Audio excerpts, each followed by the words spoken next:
안녕하세요. 6주차 강의를 맡게 된 배화여자대학교 고정민입니다. 이번 강의 내용은 조선시대의 궁중복식입니다. 조선시대 복식은 삼국시대와 고려시대에 비해서 여러분에게 비교적 낯설지 않을 것으로 생각됩니다. 드라마를 통해서 시각적으로 접하는 경우가 많았고 조선시대의 한복의 형태가 지금까지 이어져서 우리 생활에 존재하는 경우도 있어서일 겁니다. 조선은 1392년에 건국되어서 그 사회가 매우 엄격한 신분 제도가 있었습니다.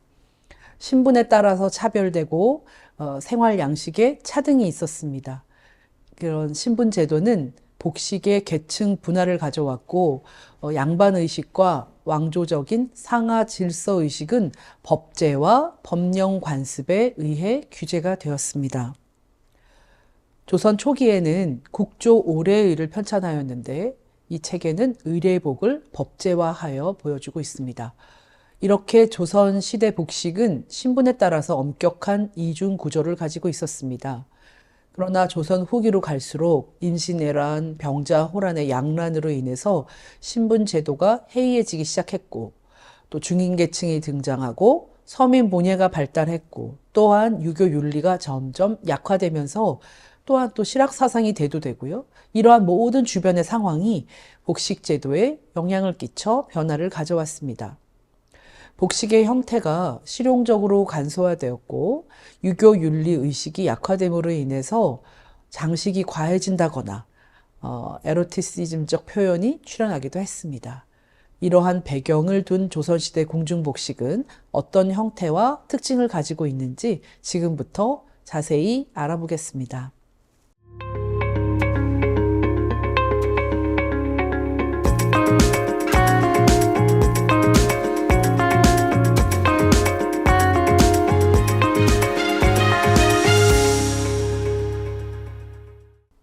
처음으로 왕의 복식 먼저 살펴보겠습니다.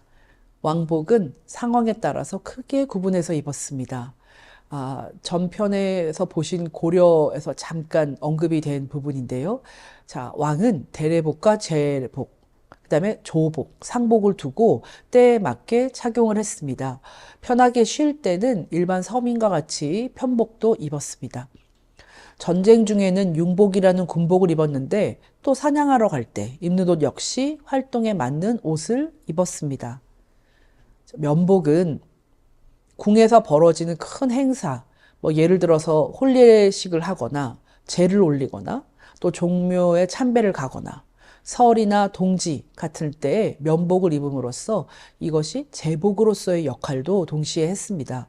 면복의 구성은 면류관을 쓰고 곤복을 입는 것입니다. 그러니까 면류관을 쓰고 곤복을 입는 이 한 세트가 면복입니다. 곤복을 구성하는 옷들에 다양한 문양을 넣었는데요. 그 문양의 숫자가 합해서 9개면 구장복, 12개면 12장복입니다. 조선시대 거의 그 초기에서부터는 거의 조선시대 말기 전까지는 거의 대부분의 왕은 9개 문양을 넣어서 구장복을 입었는데 그 말기에 가서 순종 황제와 고종 황제에서 12개 문양을 넣은 12장복을 입었습니다. 먼저 곤복의 구성부터 찬찬히 살펴보겠습니다. 굉장히 복잡하지만 하나하나를 살펴보면서 그 왕의 모습을 상상하면서 보시면 되겠습니다. 그리고 그 옆에 면복의 구성이 보입니다. 그래서 이 구성대로 자세히 찬찬히 한번 보시겠습니다.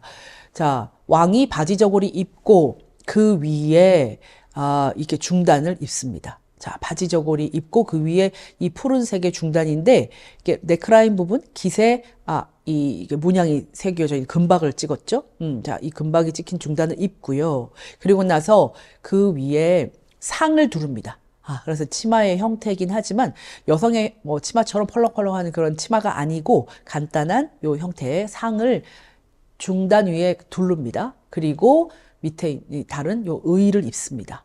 자, 의의 양쪽 어깨에 지금 문양이 찍혀져 있는 것을 보이실 텐데 요 문양은 다시 한번 설명하겠습니다. 그래서 의를 입고 지금 후수대대 이거는 지금 앞에 흰 띠 보이시죠? 그러니까 양쪽에 끈이 달려 있고요. 중간에 이렇게 U자로 보시면 되는데 한글 U자에 흰색이 대대입니다. 거기에 중간에 이렇게 오방색채의 화려한 실이 이렇게 들어떨어져 있는데 이것이 호수입니다. 이것이 지금 같이 붙어 있습니다. 같이 같이 붙여놓은 아이를 또 그 위에 입습니다.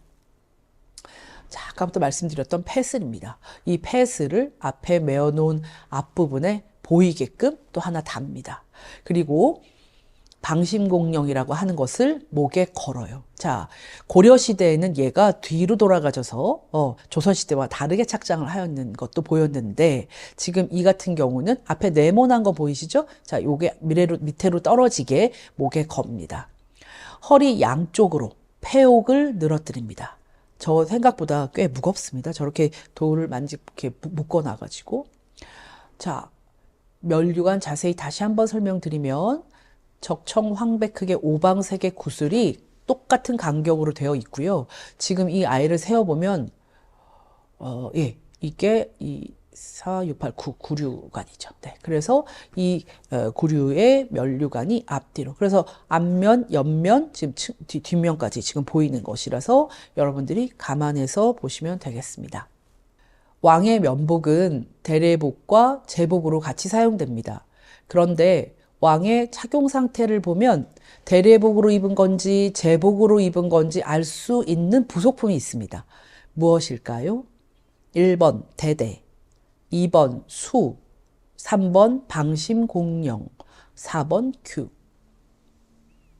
자, 정답은 방심공령입니다. 이 방심공령은 그 왕의 제복에 목에 거는 거 보셨을 텐데 이제 이 방심공령은 뜻이 있습니다. 그 둥근 부분은 하늘을 상징하고 모난 부분은 땅을 상징하는 것으로서 하늘과 땅에 온 정성을 다해 조상을 모시겠다는 의지를 표현한 것입니다.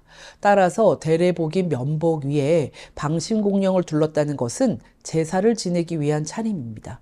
그래서 왕이 제사를 지내러 올라갈 때는 걸고 내려올 때는 방심공령을 뺍니다.